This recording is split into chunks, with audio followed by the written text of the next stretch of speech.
Unlike the overall market this week, Tesla was certainly not boring.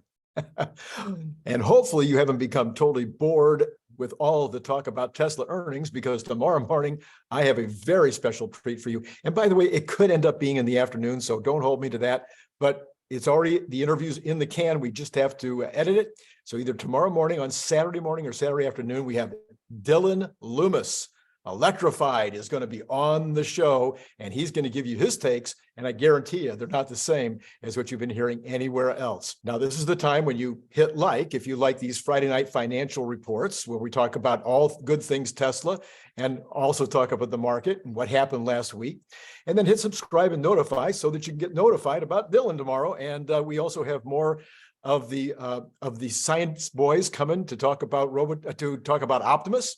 So look forward to that, which will probably also be on Sunday, and more from Warren Redlich. He's coming on as well. So if you want to be notified about all that, hit the notify button, and then hit Patreon and help support the show. Thank you for the 2 more Patreon members I got over the last 2 days. And thank you for everybody that's supporting me on Patreon. All right, so this is the Tesla Good News Show. So let's start with that. Tesla recovered $2 today. And here's my expectation. Tesla will continue to trade with the Randy Kirk index of growth companies like ARK, PayPal, Square, etc. Well, you know what? I've been talking about the Randy Kirk index for a while now, but I never show you what it is. So let's take a minute and let's look at what the Randy Kirk index looks like. So here you have the Randy Kirk index. Now, this is what's on my phone, part of my list of stocks that I'm watching on my phone. Now, most of the stocks that you see on there that are not Tesla are things that Kathy Wood considers to be disruptive stocks, or stocks that are go-go stocks or growth stocks. I call them risky growth stocks. Got Tesla at the top of the list. I post this every single day on Twitter. So if you're not following me on Twitter, hit the, go ahead and follow me on Twitter. And then I'm thinking about maybe putting it up every day on Patreon as well. So if you're following me on Patreon, you could see it there. Anyway, what I'm doing here is I'm showing you that in general, now not every day, not every single day is going to work out this way. In fact, this is a perfect example of when it didn't. The trend among these stocks is closer to what Tesla's doing than watching the NASDAQ or watching the overall Dow. This is where the street sees Tesla as one of the risky growth stocks. Now you'll notice today, like I say, as a great example to show you some differences, is that Teladoc and Inseego were all over the place. They were not following the trend of the rest of these stocks. There must have been some news on those too. But on many, many days, they follow just exactly the same way. Anyway, I wanted to show you the Randy Kirk index so that you know what I'm talking about the next time I mention it. So over the next few weeks, Tesla will move back into, this is according to Randy Kirk, into the 185 to 214 trading range. And here's why. Elon tells it like it is during the earnings calls, straight up. He doesn't give any sugarcoating. And the street hates it. They want him to sugarcoat it. They want him to make him feel good. He doesn't do that. As a result, the street is now shouting that the PE compression needs to happen because of the slowdown in earnings growth and because of the margin drop. And this is what they're talking about. But what happens is after these big drops, after the earnings call, slowly but surely, the street, the smart ones on the street start to go, wait a minute. He told us straight up what's going to happen. And if that happens, it's really going to be good for Tesla stock over the long term. And so you start to see a return to normal. This happens over and over and over again.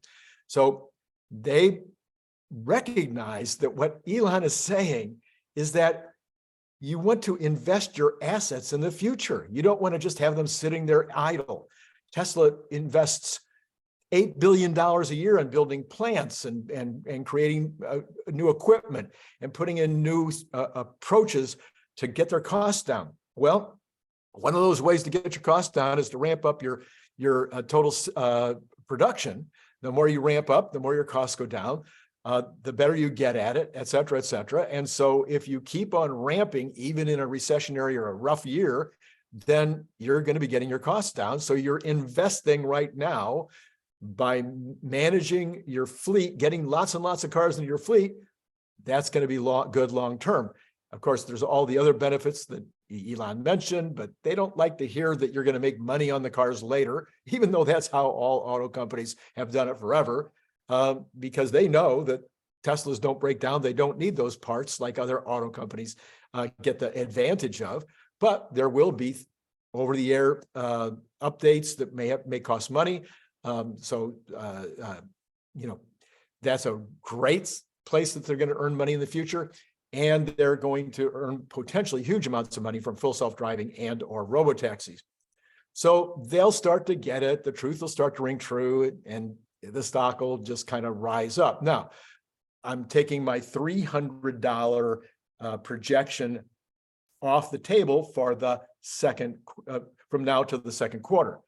This is going to be a quarter by quarter thing this year, folks. So who knows what's going to happen in the next quarter? You may see Tesla start to raise prices again, if in fact they're selling all that they can make and starting to get lead times out there again. So we'll see what happens. But for this quarter, I think we're going to be in that range, but I don't think we'll stick down where we are right now. Okay, other good pieces of news that came out of the earnings call. 4680 is doing great. Yeah, is it behind what you wanted it to be and I wanted it to be? Yes. According to Tesla, they're actually absolutely within the range of what their expectations were, but their reporting indicated that they're doing just fine and basically shooting for 2024 to be really ramped up in time to really supply what they need for Cybertruck. All right, so what else was good news? We also had the refinery is breaking ground in a couple of weeks, and it'll start producing as early as next year. Cybertruck is going to be announced. It's going to have the handover, reveal, whatever you want to call it, at the end of the third quarter. That was really good news. Mega packs. Well, this is good news and bad news. So they indicated all Tesla products, all are shooting for 25% margins. Now, I'm hoping that megapacks and semi-trucks will be more than that. But you know what? 25% would be great. There just aren't that many companies with Tesla's kind of super low overhead that generate 25% margins, which can result in 18, 19, 20% net profit after all expenses. So 25% should be fine. Some years maybe more, some years maybe less. And that's kind of what they're trying to tell us. It's not always going to be 25% margins. And there's reasons why sometimes it needs to be less. By the way, we are also going to do a show on Monday with Dillon Loomis, where we're going to talk about the whole advertising versus not advertising versus strategic advertising. I think you'll like what Dillon has to say on Monday morning. So you might want to hit notified just for that show. All right, let's see here. Then we've got Dojo is still being considered as a product, and that the possibility that it might be considered as a product would open up a possible multi-hundred billions of dollars of revenue as Dojo might become a service. Let that sink in. One more, hundreds of millions of dollars is what Elon said at the earnings call is the potential for Dojo as a service. Okay, let's switch over to the overall market now. Well, the market was flat for the week. Earnings came in about as expected. Like I said, it was kind of boring. Now, the banks did as well as expected, which was good news. So people were worried that maybe the banks would continue to show some weakness. Not really. It was kind of as expected. So that was good. Unemployment numbers came in. They were fine. They were up a little bit, but they weren't up enough to show a trend or to indicate anything that would be helpful in terms of the Fed. Bonds stayed flat to slightly up this week. Again, there was no real trend there, but there was an increase in the inversion between both the 2-year and the 2 months. So that's not good. Housing continues to do better than expected. And again, I will repeat this as often as necessary. Let me know in the comments below if you don't think I'm right about this. There's no inventory. So in a lot of other recessionary situations, I'm in the California market. It's the biggest, most important, maybe real estate, maybe New York City, San Francisco, but Southern California, the real estate market here is how a lot of people got rich. Okay. And a lot of my friends got rich just in owning a home. So the reality is that in most recessionary situations, we expected our homes to go down. If you were following anything, expected your home to go down 40, 50, maybe even more percent. Well, in this recession, we're looking at whatever this is, not recession, but whatever market we're in right now, they've gone down about 10 or 15%. In some neighborhoods, not at all. So why is that? Because in all of the other situations, there was inventory. There is no inventory. Some of the lowest inventories ever, and the inventory is not getting any better. Because why? Because people like me that are sitting on 2.5%, 2% interest rates on their mortgages are not going to sell. That'd be nuts. Why would you sell that house? So that's where we are. However, the good news was, one piece of good news is that rentals were starting to drop a little bit because there has been a lot of building of rentals. There was increases a little bit in the attitude of builders and a little bit of increases in, I think it was permits. So there was a few things this week that were showing some strength in housing, which isn't what the Fed's going to want to hear. But on the flip side of that, manufacturing was continuing to show weakness. So, you take some and you give some. I continue to say, watch all of the seasonal items right now. Watch the seasonal items. Watch Home Depot for home improvements, which is seasonal. Watch sporting goods, which is seasonal. Watch travel, which is seasonal. Housing. Okay, those four. Then the non-seasonal one is trucking. You can look it up in terms of total tonnage moved or whatever. There's a bunch of different ways you can watch trucking. If you start to see trucking start to slow down, that is always a very bad sign. UPS stock, FedEx stock, those would be another way to watch trucking. If those start to slow down, that is a canary in the coal mine. So those are a bunch of different places you can look to see if we might be going into this famous recession that keeps getting put off and put off. There's another bright spot in the market, and that is that oil went down about $4 a barrel. That's a pretty significant drop.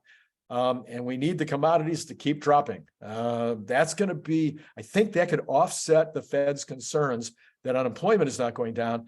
I don't think unemployment is going to go down. I just don't see how it's going to go down. There's still 7 jobs out there for every one person looking for a job. I don't see how unemployment goes down in that environment. So maybe I'm crazy, but that's what I continue to see. So therefore, oil going down, other commodities going down would be the kind of thing that the Fed could finally hold on to at least have a pause, to not continue to go up and maybe even to go down if those commodity prices, the producer price index, et cetera, start to continue to show that end product prices and maybe rents are in fact getting closer to that 2% inflation rate. All right, that's all I got for you today. As I said earlier, really good shows coming up this weekend. I'm telling you, I've got, Herbert Ong. No, I don't have Herbert. No, Herbert's not going to be on this weekend, I don't think. It'll be Warren Redlich. It'll be Dillon Loomis. It will be Scott Walter. It will be John Gibbs. All of these people will be on my show all weekend long. You need to hit the notify button so that you get notified about these shows coming up, and then hit my Patreon so that you can help me out on this channel. It's getting better and better. I got to tell you, my numbers are way, way up. And so it is getting closer to where it's really worth it. But the Patreon thing is what could put it over the top. If you got $5 a month extra that you could help me by supporting the channel, that'd be great. And it's been great talking to you.